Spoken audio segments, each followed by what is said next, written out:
오늘 하나님의 말씀은 요한복음 21장 15절로 17절입니다. 세 줄밖에 안 되지만 한 절씩 교독하겠습니다. 그들이 조반 먹은 후에 예수께서 시몬 베드로에게 이르시되 요한의 아들 시몬아 내가 이 사람들보다 나를 더 사랑하느냐 하시니 이르되 주님 그러하나이다. 내가 주님을 사랑하는 줄 주님께서 아시나이다. 이르시되 내 어린 양을 먹이라 하시고 또 두 번째 이르시되 요한의 아들 시몬아 내가 나를 사랑하느냐 하시니 이르되 주님 그러하나이다. 내가 주님을 사랑하는 줄 주님께서 아시나이다.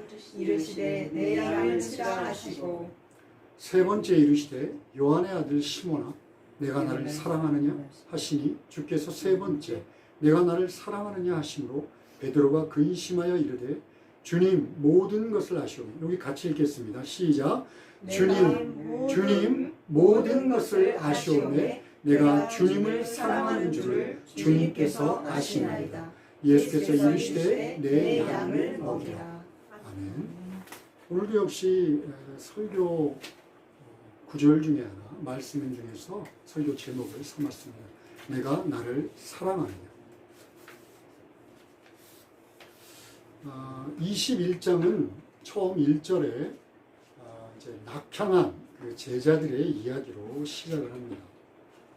이제 예수님께서 십자가 붙잡히셔서 이제 십자가에 달려 처참하게 죽으시는 것을 목격한 제자들은 뭐 다 뿔뿔이 흩어졌어요. 그 중에 베드로를 포함해서 7명의 제자들이 다 포기하고 이제 끝났어.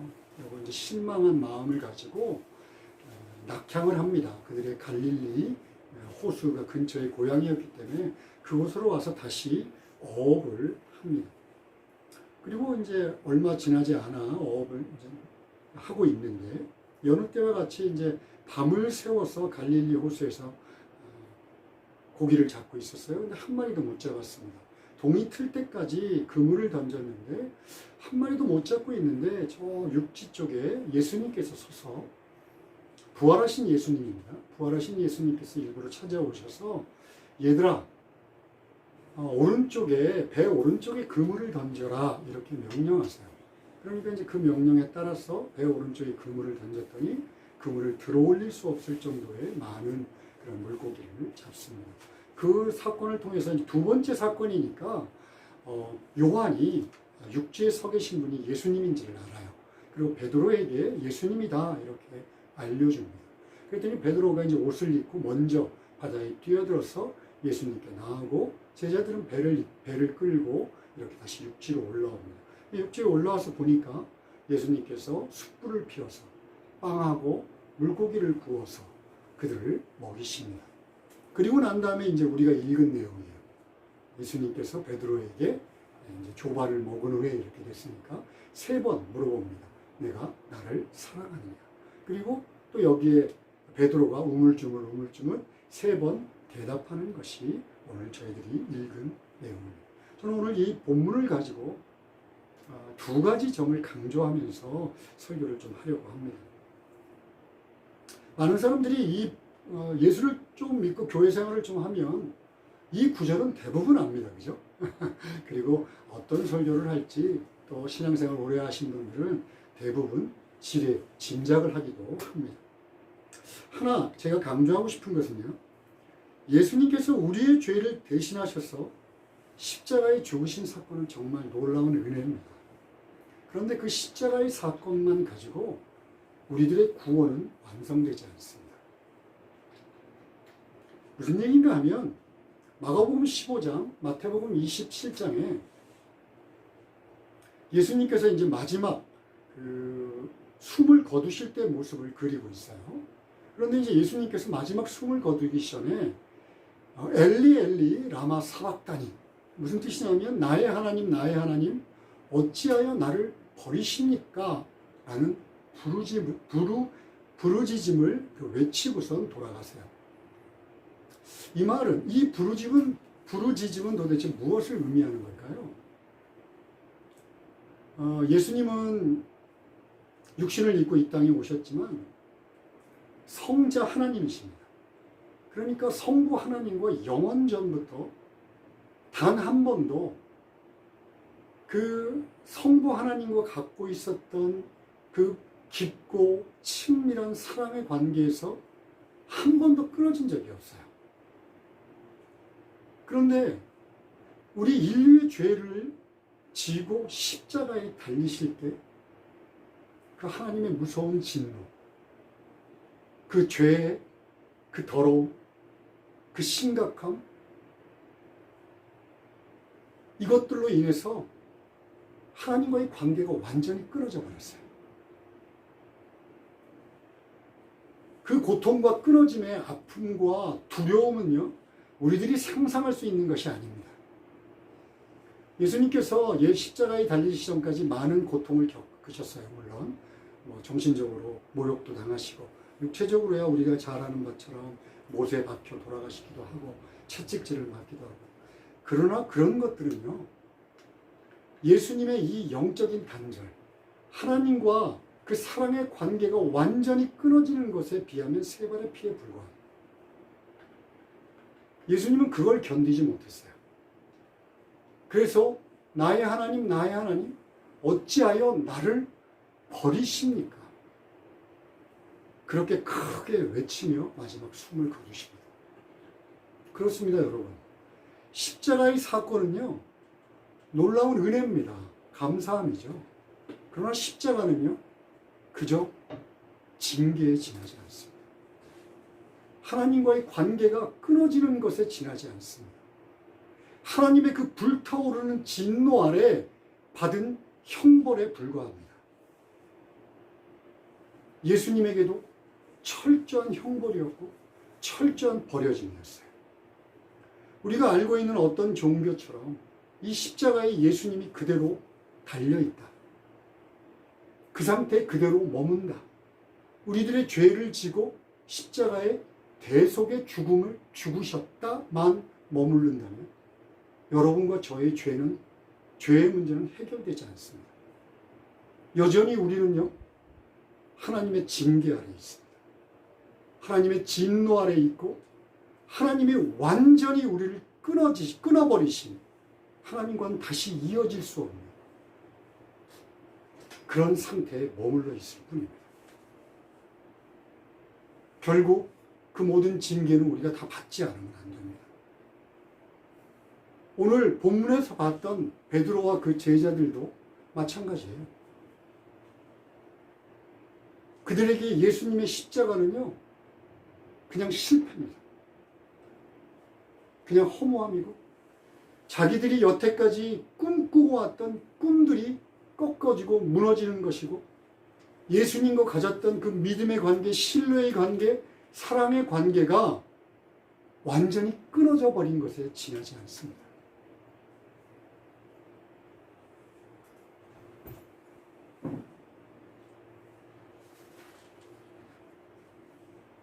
이것을 고린도전서 15장 17절에서는 이렇게 얘기합니다. 우리 함께 읽을까요? 시작. 그리스도께서 다시 살아나신 일이 없으면 너희의 믿음도 헛되고 너희가 여전히 죄 가운데 있을 것이요. 물론 예수님의 십자가 없이 부활은 있을 수 없습니다. 그러나 만약 부활이 없다면 우리들의 믿음은 헛됩니다. 여전히 우리는 죄 아래 있습니다. 예수 그리스도가 십자가에 달려 죽으시고 우리들의 죄를 대신하여 희생 제물이 되었다고 하는 것은 로마서 8장의 말씀처럼 하나님께서 예수 그리스도를 다시 살리심으로 그 대속의 제물을 받으셨다는 것을 확증하지 않으면 아무런 의미가 없어요. 그냥 희생입니다. 죽음입니다. 하나님과의 철저한 관계의 끊어짐이고 버려짐에 불과합니다. 그렇다면 예수님께서 만약에 부활하지 않았다면, 예수님이 첫 열매가 되어서 우리들도 부활할 거야 라는 이 소망도 의미가 없는 거예요. 아무런 의미가 없어요. 그래서 우리가 예수 믿는 가장 중요한 목적, 죄짐을 벗고 이 땅의 삶이 끝나면 나그네의 삶이 끝나고 난 후에 저 천국에 갈 것이라는 소망마저도, 이 소망에 관련된 믿음마저도 헛된 것이 됩니다. 이 얘기는 다시 얘기하면 이런 얘기가 돼요. 아까 십자가는 나의 하나님, 나의 하나님, 어찌하여 나를 버리셨습니까? 버려짐이고 끊어짐이고 징계고 형벌입니다. 그런데 예수님이 다시 살아나셨다. 여러분, 예수님은 스스로 자기 힘으로 무덤을 깨고 스스로 살아나신 거 아니에요. 하나님 아버지께서 예수 그리스도의 죽으심을 받으셔서 하나님 아버지께서 예수 그리스도를 다시 살리신 겁니다. 즉 하나님 아버지께서 그 끊어진 관계, 태초부터 맺어졌다, 아니 태초 이전부터 영원전부터 맺어졌던 예수 그리스도와의 그 깊고도 넓은 사랑의 관계를 다시 완벽하게 회복시켰다는 것을 의미합니다.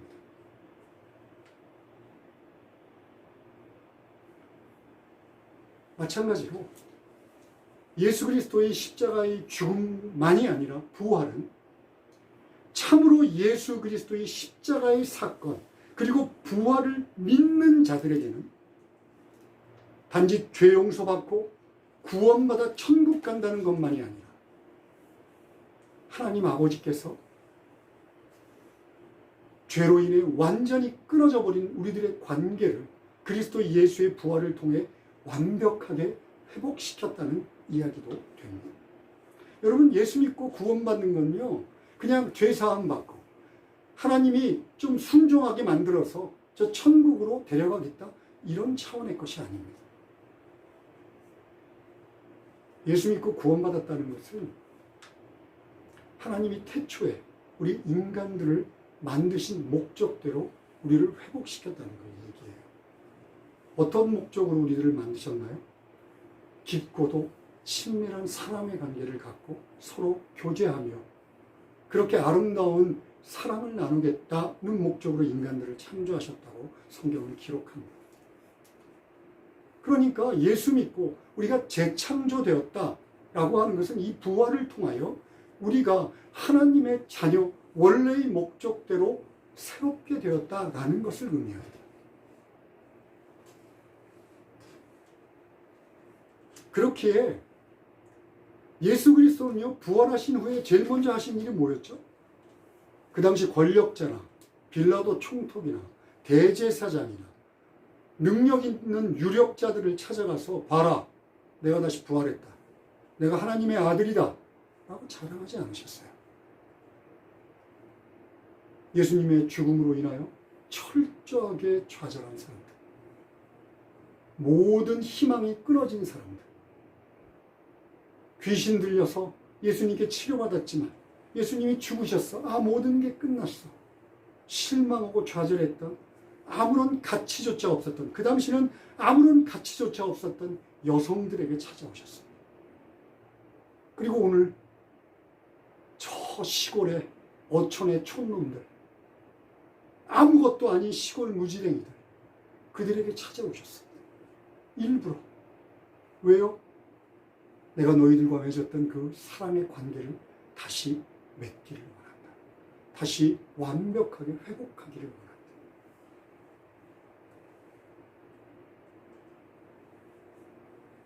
여러분, 여기서 우리 두 번째 강조점을 한번 생각해 봅시다.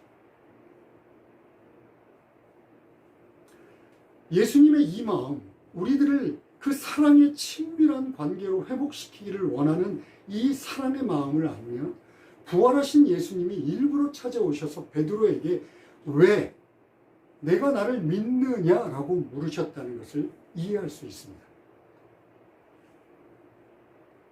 우리는 이 질문에 대해서 그렇게 깊게 생각하지 않아요. 그냥 예수님께서 베드로가 3번 예수님을 반역했으니까, 거부했으니까 3번 찾아와셔서 너 나를 사랑하니? 이렇게 물으셔서 회복시켰나 보다. 그런 어떤 감정적인 위로, 역시 예수님은 참 따뜻한 분이시야, 그런 생각으로 그냥 이 질문들을 가볍게 넘어갑니다. 그리고 이 질문을 뭐 아가파오니 필레오니 하나님의 사랑으로 물어봤더니 인간의 사랑으로 대답하였다. 이런 식의 분석의 설교들만을 사람들이 이야기합니다. 그런데 예수님은 왜 베드로에게 부활하신 이후에 내가 나를 믿느냐라고 물어보지 않으셨을까요? 여러분, 베드로는요, 예수님을 3번이나 거부한 이유는 믿음이 없기 때문 아닙니까? 우리가 얘기하는 대로 믿음이 없기 때문에. 예수님께서 3번이나 내가 부활할 거야 라고 얘기했음에도 불구하고 그걸 믿지 않아서 나는 예수 몰라 저주까지 하면서 부인한 거 아닙니까? 더군다나 내 양을 쳐, 내 양을 먹여 라고 명령을 하려고 하면 우리들이 상식적으로 생각해 봅시다. 자, 베드로 봐봐. 내가 이렇게 부활해서 너 앞에 나타났다. 내가 그동안 얘기했던 대로 내가 하나님의 아들이고 너에게 얘기했던 그대로 부활해서 나타났으니 이제는 다시는 나를 의심하지 말아라. 확실하게 믿음에 탁 굳건하게 서서 내가 하는 명령을 따르라. 그리고 나서 내 양을 쳐라, 내 양을 먹여라 라고 명령하는 것이 좀 일반적인 흐름 같아요. 그런데 예수님께서는 너는 나를 믿느냐라고 물어보는 대신에 나를 사랑하느냐라고 물어보십니다.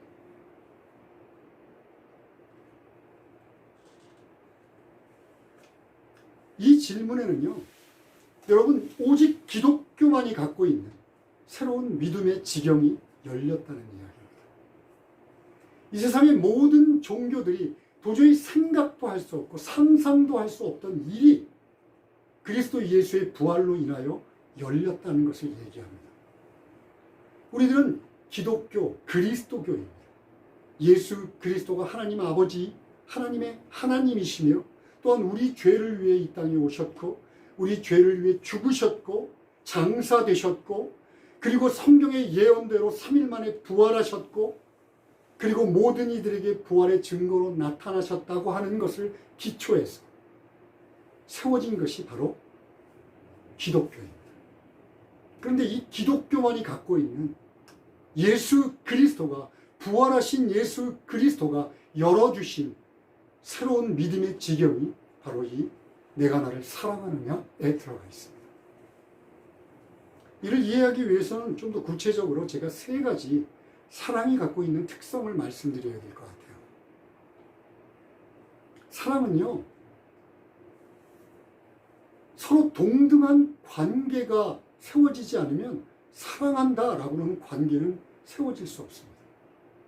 여러분, 내가 너를 사랑해, 너가 나를 사랑해라고 하는 것은요, 저 사람을, 저 상대를 인격적인 관계로 인정한다는 거예요. 나와 동등한 관계로 인정한다는 거예요. 여러분, 이 세상의 종교들, 그 종교가 믿고 있는 신이 이 땅의 인간들을 사랑한다라고 하는 건 드물기는 하지만 그런 경우가 있습니다. 이슬람교도 아주 드물기는 하지만 내가 이 세상을 사랑한다라는 것이 코란에 기록되어 있습니다. 그런데요, 감히 인간이 자기가 섬기고 있는 신을 사랑한다라고 하는 개념은 없어요. 우리는 쉽게 하나님 사랑합니다, 예수님 사랑합니다 라고 쉽게 얘기하지만 이 세상 어떤 종교도 감히 인간이 자신이 섬기고 있는 신을 사랑한다라고 표현하지 않습니다. 불교는 원래 부처가 신이 아니었어요. 그냥 깨달음이었습니다. 그냥 깨달음을 얻고 이 세상으로부터 해탈되어서 그리고 우주의 일부가 되는 그런 철학적인 논조니까, 더구나 이 세상의 모든 것을 헛된 것, 허상으로 보고 있으니까 사랑이라는 개념이 들어갈 자리가 없습니다. 힌두교는 샤머니즘 종교니까 샤머니즘 종교에 내 사랑하는 무당님, 사랑하는 무슨 우물님 이런 얘기는 있을 수 없습니다. 이슬람교에도 알라가 인간을 사랑한다는 개념은 있지만 사람이 알라를 사랑한다는 개념은 없어요. 왜냐하면 절대로 서로 동등한 관계가 아니기 때문에 그렇습니다. 그런데 예수님께서 베드로에게 내가 나를 사랑하느냐? 라고 물으셨다는 것은요, 나는 너를 나와 동등한 인격적인 관계로 인정한다는 거예요.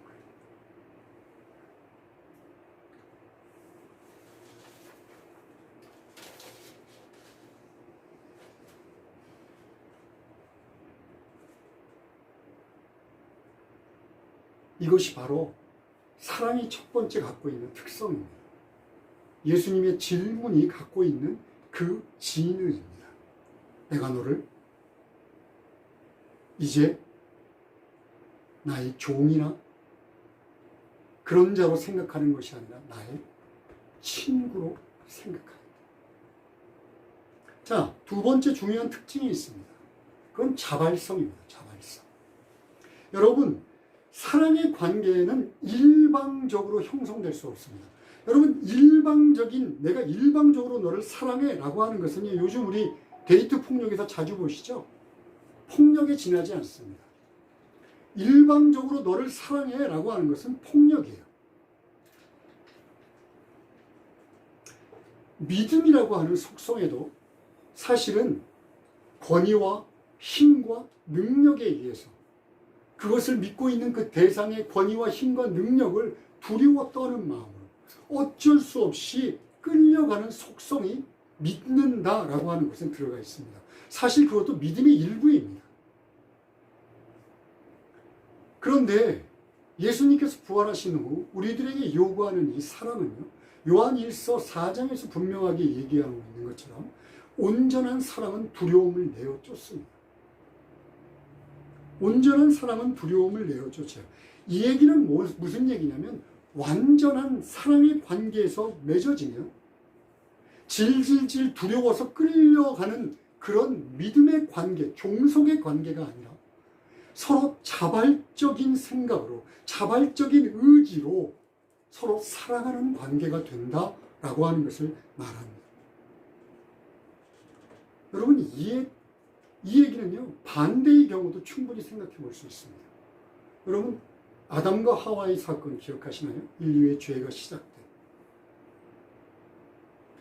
그들은요, 자신들의 자유의지를 갖고 하나님의 명령에 자발적으로 순종할 수 있는 선택의 기회도 있었지만 또 자발적으로 그 하나님의 명령을 거부할 수 있는 또 선택지도 있었습니다.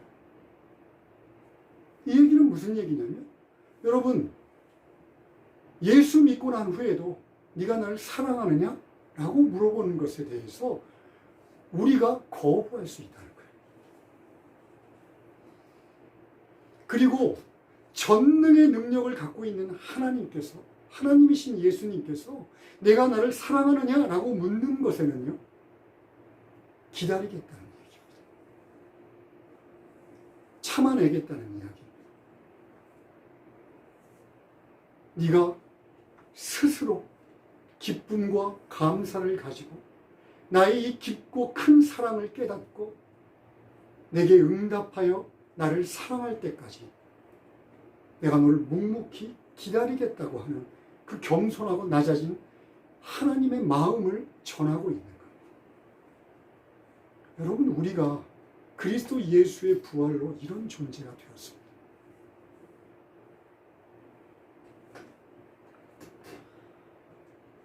세 번째, 사랑에는요, 희생이 반드시 필요합니다. 여러분, 이 세상의 사랑의 관계도 한번 생각해 보십시오. 연인들의 사랑, 부부간의 사랑, 자녀에 대한 사랑.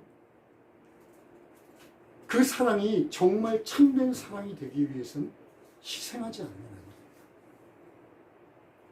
이 세상에 요즘 최고의 가치처럼 느껴지는 개인의 자유, 이 자유마저도 희생하지 않고는 이 세상의 사랑마저도 만들어 나갈 수 없습니다. 내가 내 자유, 내가 누리고 싶은 그 자유를 마음껏 누리면서 나는 너를 사랑해. 여러분, 그 관계는 있을 수 없습니다. 내가 정말 너를 사랑한다면 나의 자유마저도, 나의 시간마저도, 나의 마음마저도 희생해서 너를 사랑해. 그 대표적인 예가 어미의 사랑이지 않습니까?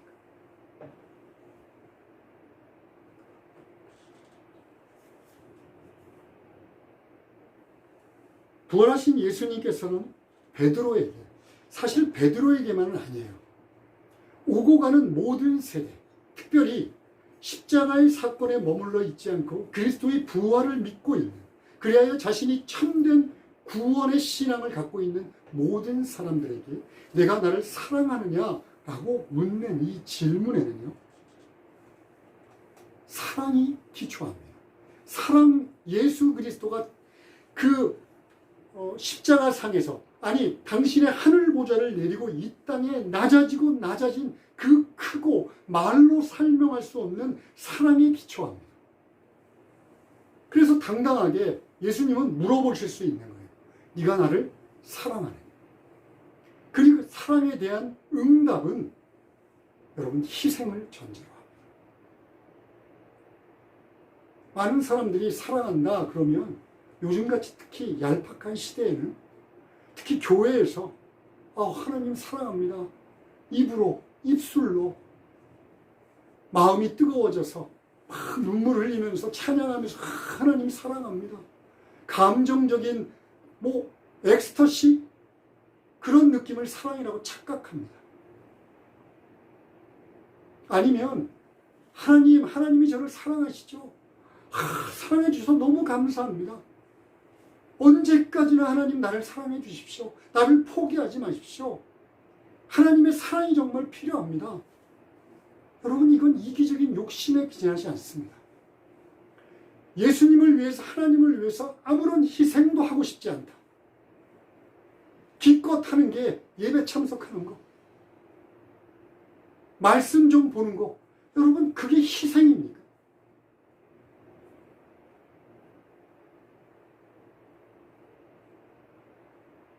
나는 아무런 희생도 하고 싶지 않은데 사랑은 받고 싶고,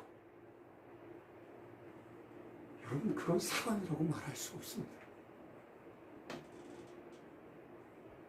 우리가 참 듣기 싫은 말이 그 다음 오늘 읽었던 17절 이후에 이어집니다. 18절, 19절인데요.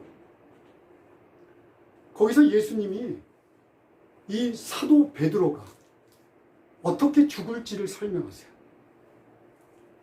무슨 얘기예요? 내 양을 치라, 내 양을 먹이라, 이 사명에 순종하면 네가 어떻게 죽을 것이다 라고 얘기해요. 우리는 너무 듣기 싫습니다. 그리고 뭐라고 그러냐면 19절에서 이를 통해 하나님께 영광을 돌릴 것이다 라고 얘기합니다.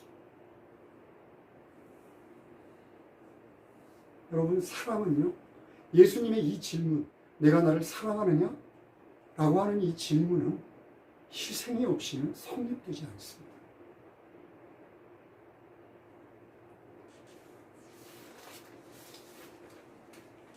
말씀을 정리하고 싶습니다. 여러분, 십자가의 부활과 십자가의 은혜와 부활의 은혜는 우리를 구원으로 이끌기도 하지만 또한 사랑으로 이끕니다. 이 사랑은 하나님께서 감히 나와 같이 어리석고 죄 많고 부족한 자를 당신과 사랑을 나눌 동등한 인격체로 인정해 주신다는 이야기입니다. 그리고 그 전능하신 능력을 갖고도 우리가 순종하기 전까지는 어떠한 억압이나 강제적인 일도 하지 않겠다는 예수 그리스도의 겸손한 마음과 배려를 또한 나타냅니다. 그리고 이 사랑의 초대는 이 땅이 아니라 저 천국에서 완성될 겁니다. 저 천국은요, 사랑 이외의 것은 존재하지 않습니다. 믿음도 소망도 실제로 가서 예수 그리스도를 얼굴과 얼굴로 마주보는 이상 믿는 것, 보이지 않는 증거는 없어질 거예요. 보이니까. 소망하는 거, 내가 가서 천국에서 소망하며 살겠어라는 소망도 없어질 거예요. 단지 하나님의 사랑을 받으며 내가 하나님을 사랑하며 사는 그 사랑 이외에는 남지 않을 겁니다. 그러나 이 땅에 살아가는 한 여러분, 희생을 통해 그 사랑을 이뤄가지 않으면 안 됩니다.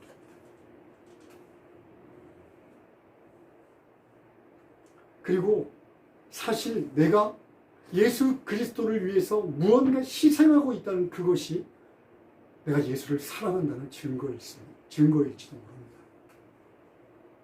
내가 사랑받고 있다라는 것이 내가 예수를 사랑한다는 증거가 아니라 내가 예수를 위해 희생하고 있다.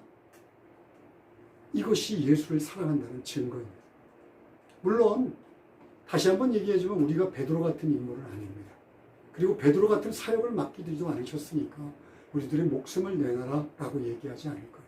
각자 받은 은사가 다르고 각자 처해진 환경이 다를 겁니다. 그러나 누구나가 예수 그리스도의 이 음성, 네가 나를 사랑하느냐, 이 음성에 대답하지 않으면 안 됩니다. 오늘 여기까지만 설교를 해도 충분할 거라고 생각해요. 그런데요, 여러분, 저는 하나님의 말씀을 맡은 자고, 하나님의 말씀은 80% 이상이 우리가 듣기 싫어하는 이야기입니다. 그리고 하나님의 말씀에 순종하지 않으면 우리는 저 천국으로 갈 수 없습니다. 예수님께서 분명하게 얘기합니다. 천국에 이르는 문은 좁은 문이야. 천국에 이르는 길은 좁은 길이야.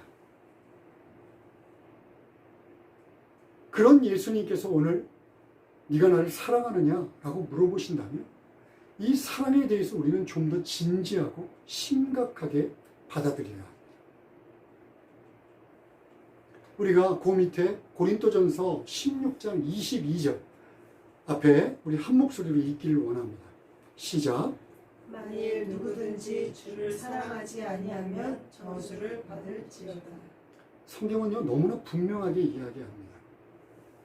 사랑하지 않는 거, 사랑할 수도 있고 사랑하지도 않을 수 있어. 내 선택이야. 이렇게 얘기하지 않습니다. 여기서 저주를 받는다는 뜻의 원어는요, 멸망의 제물이 되었다는 뜻이에요. 그러니까 만일 누구든지 주를 사랑하지 아니하면 멸망당하는, 받쳐진, 그래서 일본어 성경에서는 버려졌다라고 얘기합니다. 만일 누구든지 주를 사랑하지 아니하면 버려진 자가 될지어다 라고 표현되어 있습니다. 여러분, 저는 에셀교회의 이 적은 무리지만 주님 천국 문 앞에 섰을 때 나는 너를 알지 못했다는 소리를 듣기를 원치 않습니다. 우리 모두가 저 천국에서 다시 만나기를 정말 간절히 소망합니다. 나같이 부족한 자에게 하나님의 말씀을 연구하며 하나님의 말씀을 진지하게 받아들이면 이 사랑의 문제는요, 사랑해도 그만, 사랑하지 않아도 그만의 문제가 아닙니다.